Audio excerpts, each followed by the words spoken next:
Hello, hope all is well.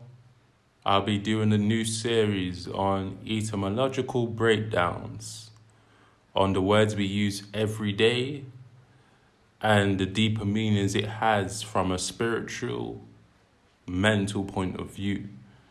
So the word synchronicity, if you break down the word, you have sin. Sin is another name for the moon.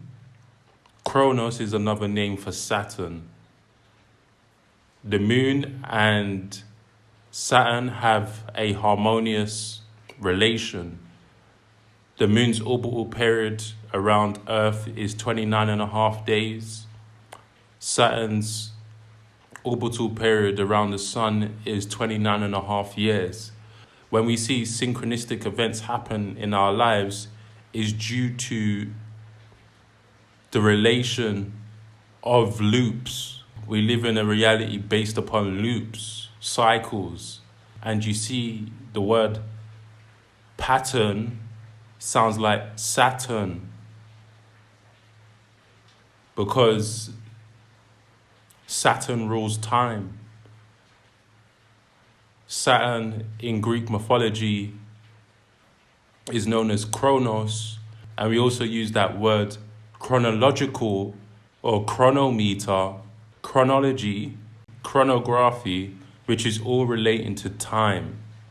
So when we see synchronistic events happen in our lives, understand it's a cycle of our thoughts and our feelings. So we can amplify our synchronistic events with understanding we become what we think about.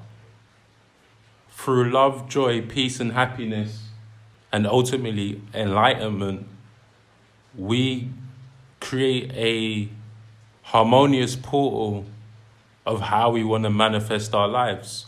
And we bridge these instances from one destination to another through our synchronistic events. This is why people who are not aware of synchronicity, who always manifest bad things into their lives, are feeling the wrath of Saturn and the moon, because the divine connection between Saturn and the moon is that you see the word sat. We also use this prefix for satellite, and that is exactly what Saturn is doing. It's relaying a spectrum of light, some people call it infrared, and it relays to the moon, and the moon is the last celestial body, and it's the nearest celestial body we see here on Earth. That's why it looks so larger than life. And the moon, which is known as a satellite, channels down energies. And Saturn is the last orbital planet further out. So this is why we see synchronistic events happen here on Earth. Sin was another name for the moon that dates back to Akkadian times, also known as Mesopotamia, the Babylon, which is also known as modern-day Baghdad, Iraq. And the reason why we see the word sin used prevalent today, or sign, and then we also use the word sign to speak about images that relate to symbols. The words we use are coded. The symbols we use are coded. A sine wave is showing the peaks and troughs of this reality.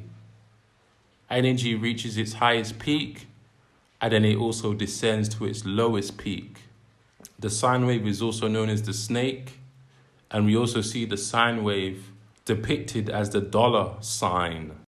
The way to gain more awareness is through studying languages, symbols, sacred geometry, mathematics, drawing platonic shapes, and just drawing in general, and just trying to build and master yourself to be a polymath, which is someone who has great knowledge in many subjects. Leonardo da Vinci was probably known as a polymath. He wasn't just somebody who was artistic. He drew a lot of pictures that were used to create blueprints for future inventions. So once you start to learn the core knowledge, which is etymology, from a linguistic point of view, which is sacred geometry, which is astrology, astronomy, once you learn these fundamentals and other things relating to this and pertaining to this, it becomes much easier to decode the matrix. It becomes much easier to see subtle signs. It becomes much easier to be conscious of this reality and the things that play out here on earth. You don't have to know everything 100%, but by knowing the core fundamentals, it's easier to discern truth and never to be finessed out of situations. Your awareness and consciousness broadens. Okay?